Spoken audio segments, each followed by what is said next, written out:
Hello friends, welcome to খেল দুনিয়া। দেখতে দেখতে শেষ হয়ে গেল 2024।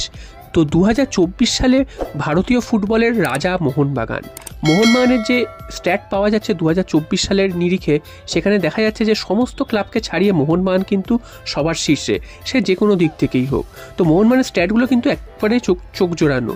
তো তোমরা জানো যে মোহনবাগান কিন্তু কিছুদিন আগেই আইএসএলে দ্রুততম 50টা ম্যাচ জেতার রেকর্ড করেছে। তো এরপর কিন্তু যে রেকর্ডগুলো সামনে আসছে সেটা কিন্তু খুব দারুণ একটা রেকর্ড, মোহনবাগান সমর্থকদের গর্ব করবে।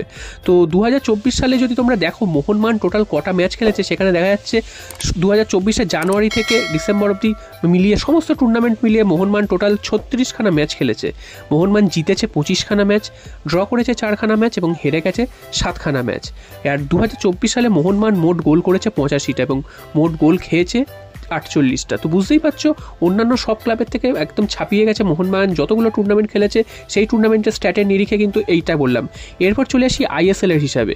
তো আইএসএলে মোহনবাগান 2024 টোটাল খেলেছে হচ্ছে 27খানা ম্যাচ, তার মধ্যে 19খানা ম্যাচই মোহনবাগান জিতেছে, 3টে ম্যাচ ড্র করেছে এবং বাকি 4টে ম্যাচ কিন্তু মোহনবাগান হেরে গেছে। তো মোহনবাগান টোটাল পয়েন্ট কালেক্ট করেছে হচ্ছে আইএসএল থেকে 62 পয়েন্ট কালেক্ট করেছে, 19টা জিতেছে এবং 4টে ড্র, 61 পয়েন্ট কালেক্ট করেছে। এছাড়াও কিন্তু মোহনবাগান টোটাল আইএসএলে 2024 সালে 58খানা গোল করেছে। তো এছাড়াও মোহনবাগান মোস্ট ক্লিন শিট রয়েছে বিশাল কায়েতের নামেই। বিশাল কায়েত মোহনবাগানের বিশ্বস্ত একজন গোলরক্ষক, তার নামেই কিন্তু টোটাল ক্লিন শিট 13খানা ক্লিন শিট তিনি রাখতে পেরেছেন এবছর, মানে অর্থাৎ 13খানা ম্যাচে তিনি একটিও গোল হজম করেনি, এটাও একটা রেকর্ড। এছাড়াও কিন্তু মোস্ট অ্যাসিস্ট, অর্থাৎ সবথেকে বেশি অ্যাসিস্ট করেছে দিমিত্রি পেট্রাটস। তিনি এই মরশুমে অনেক সমালোচিত হচ্ছেন যে তিনি ঠিক মতন খেলতে পারছেন না, তবে তারই কিন্তু রেকর্ড এই মুহূর্তে দেখা যাচ্ছে যে মোস্ট অ্যাসিস্ট হিসাবে 9টা অ্যাসিস্ট তিনি সারা বছর করেছেন, এটাই কিন্তু যে কোনো ক্লাবের নিরিখে হায়েস্ট। আর মোস্ট চান্স ক্রিয়েট করেছে যে কোনো প্লেয়ার, আইএসএলে যত প্লেয়ার খেলে তার মধ্যে সবথেকে বেশি চান্স ক্রিয়েট করেছে সেই দিমিত্রি পেট্রাটসই, 79খানা চান্স ক্রিয়েট করেছে। তো সব মিলিয়ে বলতে গেলে যে কোনো দিক থেকে রেকর্ড যদি দেখো, সেটা কিন্তু মোহনবাগানের নামেই আসছে। এছাড়াও মোহনবাগান এবছর লিগ শিল্ড জিতেছে, যেটা কিন্তু এর আগে মোহনবাগান একবারও জেতেনি।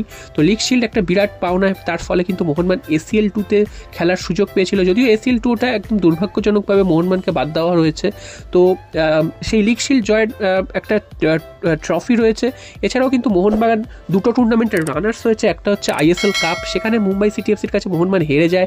ডুরান্ড কাপে মোহনবাগান কিন্তু হেরে যায় নর্থ ইস্ট ইউনাইটেডের বিরুদ্ধে টাইব্রেকারে। এছাড়াও কিন্তু ডার্বিতে মোহনবাগান কিন্তু একচ্ছত্র অধিপত্য রেখেছে, একমাত্র সুপার কাপের ডার্বি বাদে প্রত্যেকটা ডার্বিতে মোহনবাগান জিতেছে এবং আইএসএলের একটা ডার্বি ড্র করেছিল। এবং যে কোনো দিক থেকেই দেখতে গেলে মোহনবাগান কিন্তু সমস্ত ক্লাবকে ছাড়িয়ে সবার সেরা হিসাবেই কিন্তু প্রতিপন্ন করছে। তো তোমাদের হিসাবে ভারতের এই মুহূর্তে সেরা ক্লাবকে তোমরা কিন্তু অবশ্যই কমেন্ট করে জানিও।